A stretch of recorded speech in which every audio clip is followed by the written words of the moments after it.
दोस्तों ये है वो चौबुर्जी जहाँ पे दुल्ला भट्टी के वालिद को फांसी दी गई थी और उनकी लाश यहाँ पे कई दिनों लटकी रही और जहाँ 300 लोगों को एक साथ फांसी दी गई थी। ये है वो चौबुर्जी।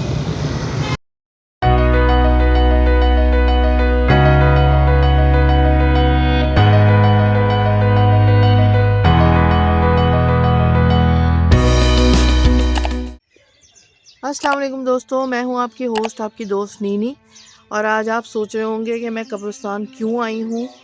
तो जनाब ये कब्रिस्तान है मयानी साहब का कब्रिस्तान, जो कि काफ़ी पुराना कब्रिस्तान है। और हम आज आए हैं माजी के एक बहुत मशहूर समझ लें आप वो इनकलाबी थे, उनकी कब्र पे।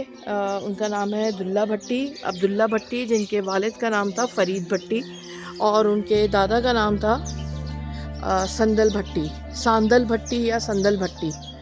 तो उनकी कब्र पे हम आज आए हैं। तो मैं उनकी कब्र पे आपको मैं लेके भी चलती हूँ और साथ साथ आपको उनकी स्टोरी भी हम आपको सुनाएंगे।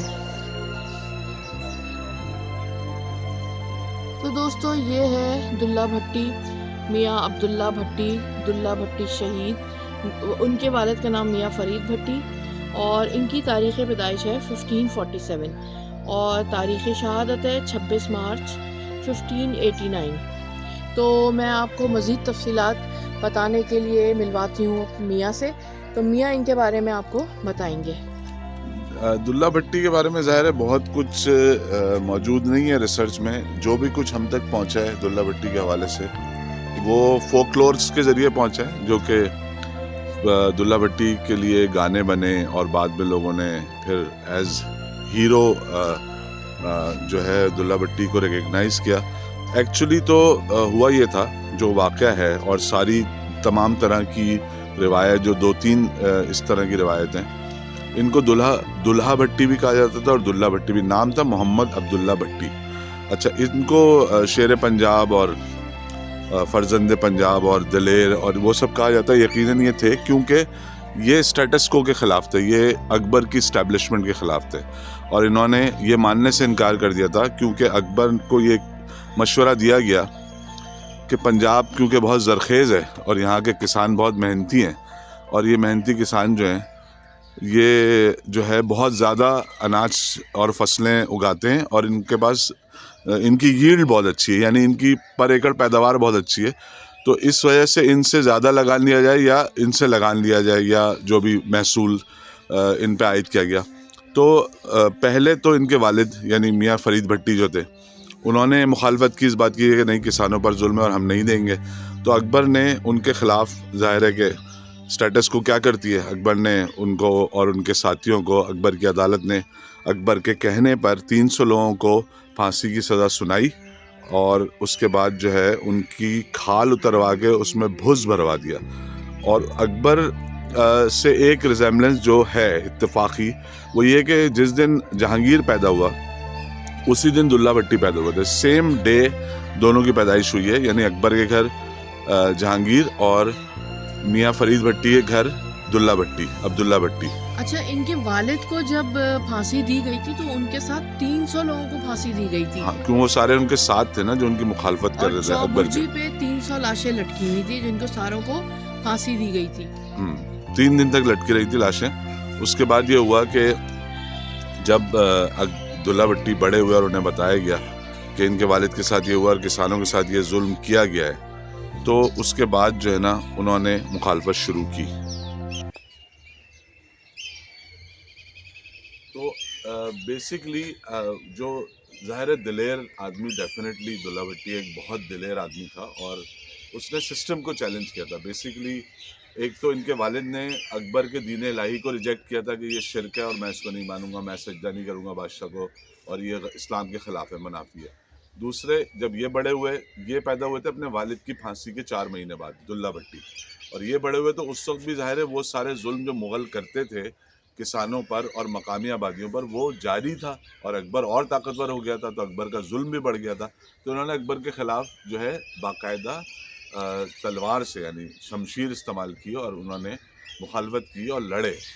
अच्छा, मैंने इनके बारे में 2 बातें पढ़ी हैं कि जब इनके वालिद को फांसी दे दी गई थी फ़रीद भट्टी को, तो इनकी वालिदा ने कहा कि क्योंकि इनके दादा के साथ भी यही हुआ है, इनके वालिद के साथ भी यही हुआ है, तो हम ये करते हैं कि हम मैके चले जाते हैं, तो वो मैके चली गई थी। अच्छा, ये बेसिकली दुल्ला भट्टी का ताल्लुक राजपूत फैमिली से है। हाँ, नीचे और ऑल पाकिस्तान राजपूत एसोसिएशन का वो भी लगा हुआ है नीचे उनके कतबे पे।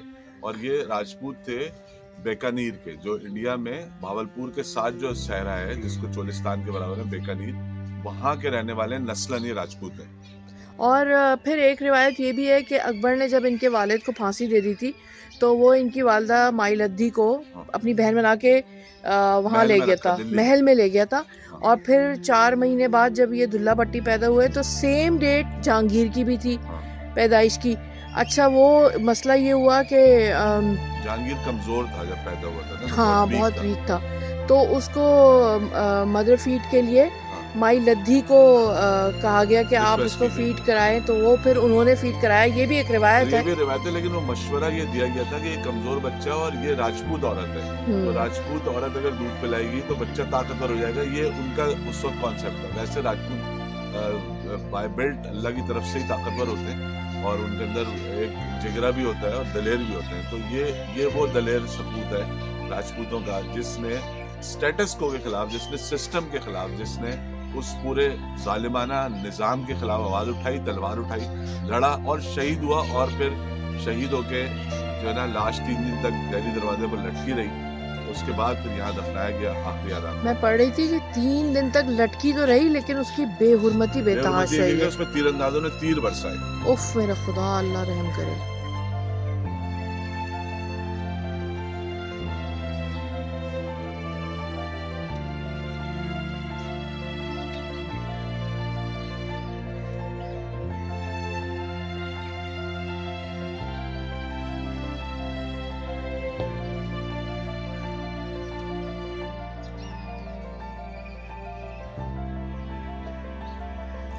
ये कब्रिस्तान बहुत बड़ा है और बहुत पुराना है। आप क्या बता रहे थे मियाँ इसकी हिस्ट्री? ये बहुत 800 साल से भी ज़्यादा पुराना कब्रिस्तान है और इसकी अब जो इस वक्त हालत है वो ज़ाहिर है इतनी बुरी हालत कभी भी नहीं रही होगी जो अब है। मैं एक चीज़ जो बताना चाह रहा था, यहाँ और भी कब्रें हैं, आप साइज़ देख सकते हैं कब्रों के, यहाँ पे चारों कुल लिखे हुए हैं, कतबे लगे हुए हैं। लेकिन आप अगर गौर करें कि दुल्ला भट्टी की जो कब्र है वो बाकी तमाम कब्रों से लंबी है, यानी अंदाजे के मुताबिक ये देखें दुल्ला भट्टी की कब्र का साइज़ और बाकी कब्रें, वो आगे तो बच्चों की कब्र है, लेकिन ये कब्र ये तकरीबन मेरे अंदाजे में 7 फुट 2 इंच का आदमी है ये, जिसकी कब्र है, यानी कि दुल्ला भट्टी। तो एक और फिर अगर आप मुजस्मे देखें जो वहाँ पिंडी भट्टियाँ के, इनका ताल्लुक पिंडी भट्टियाँ, आप मोटरवे से जब लाहौर से इस्लामाबाद जाते हैं तो एक जगह आती है पिंडी भट्टियाँ फैसलाबाद के पास, तो वहाँ से इनका ताल्लुक है असल में। लेकिन इनके 4 फादर्स जो थे वो बीकानेर से हिजरत करके पंजाब आए थे और यहाँ पे संदलबार या सांदलबार का जो इलाका है, जो जंगल होता था दरिया चनाब के किनारे, वहाँ पर आकर आबाद हुए थे। जंगल एक्चुअली बार को ही जंगल कहते हैं। बार का मतलब जंगल ही होता है। तो ये वहाँ आकर आबाद हुए थे, नस्लन राजपूती थे ये। कब्रिस्तान की हालत वैसे तो जैसे बाकी कब्रिस्तान है पाकिस्तान में वही हालत है। अंदर पानी खड़ा हुआ है, पार्किंग नहीं है, चलने की जगह नहीं है, टूटे फूटे रास्ते हैं और बहुत बुरा हाल है। लाइटिंग का इंतज़ाम इन्होंने किया हुआ है रात में आने वालों के लिए, ये लाइट्स वगैरह लगी हुई हैं, दरख्त भी हैं यहाँ पे, लेकिन एक्चुअली सफाई और मेंटेनेंस का बहुत ज़्यादा बुरा हाल है। अच्छा, लेकिन कब्रिस्तान है कितना पुराना? ये 800 साल से ज़्यादा पुराना कब्रिस्तान है। ये मुग़लों के दौर का कब्रिस्तान है। समझ लें कि लाहौर जब आबाद हुआ होगा अंदरून शहर, तो उस वक्त ये कब्रिस्तान भी, ज़रूरत तो ज़ाहिर है हर वक्त होती है, लोग हर दौर में पैदा होते रहे और मरते रहे, तो ये उस वक्त का ही कब्रिस्तान है जब लाहौर शहर बना था। तो समझ लें 1000 साल से तो ज़्यादा पुराना है। लेकिन एक अंदाज़ा ये कह सकते हैं हम कि 800 साल तो है, हमें जो नज़र आता है इसकी हिस्ट्री। अच्छा, यहाँ पे सिर्फ दुल्ला भट्टी नहीं है, यहाँ पे बहुत बड़े बड़े अजीम शोरा, दानश्वर, आपके सूफीज़म के हज़रत वासिफ़ अली वासिफ़ का मकबरा भी है यहाँ पे। ये हम यहाँ से बाहर निकल रहे हैं, सामने आपको अगर एक आर्च सी नज़र आ रही है, ये मेजर शब्बीर शरीफ का यहाँ पे आखिरी आरामगाह है। तो वो भी अच्छा मेंटेन हुआ हुआ है और बिल्कुल वो रास्ते में ही है, तो रास्ते के साथ है, तो ज़रा एक्सेस आसान है। यहाँ पे अंदर आना पड़ता है। बाकी इसके अलावा और दीगर जो है, सादत हसन मंटो यहाँ पे दफन है उसके अलावा बहुत सारे शायर हैं। तो हम क्योंकि मियानी साहब को एक दिन में कवर नहीं कर सकते, सारे लोगों की बात नहीं कर सकते। तो यहाँ पे शमशान घाट भी है? नहीं, शमशान घाट तो नहीं है, लकड़ियाँ पड़ी हैं। ये इन्होंने कटिंग की है दरख्तों की, तो ये जलाने के इस्तेमाल में लेंगे अब इसको, अपने घरेलू कामों के लिए, मतलब जो खाना वाना पकाने के लिए, चूल्हा जलाने के लिए। ये सामने मेजर शब्बीर शरीफ शहीद का, निशान हैदर का जो है कब्र है उनकी। और ये जो है मेजर जनरल राहिल शरीफ के जो हैं वो भाई थे बड़े, और इनकी पूरी तफसील यहाँ लिखी है। सितारे जुर्रत निशान हैदर 6 दिसंबर 1971 को ये शहीद हुए थे, और ये 65 की जंग में भी इन्होंने हिस्सा लिया और 71 में ये शहीद हुए। और ये इनके एजाज़ात भी लिखे हुए हैं यहाँ पे। उसके अलावा ये पूरी 3 दिसंबर 1971 की रात 6 FF रेजिमेंट की ये सारी तफसील लिखी हुई है मेजर शब्बीर शरीफ की। ये बिल्कुल सामने, ये मैं इसलिए बताना ज़रूरी था कि यहाँ से दुल्ला भट्टी के कब्र पे अगर आपको आगे फातिहा पढ़नी है, देखना है, तो आपको ये निशानी के यहाँ से आप बिल्कुल ऑपोजिट सामने जाएंगे तो उधर दुल्ला भट्टी की कब्र है।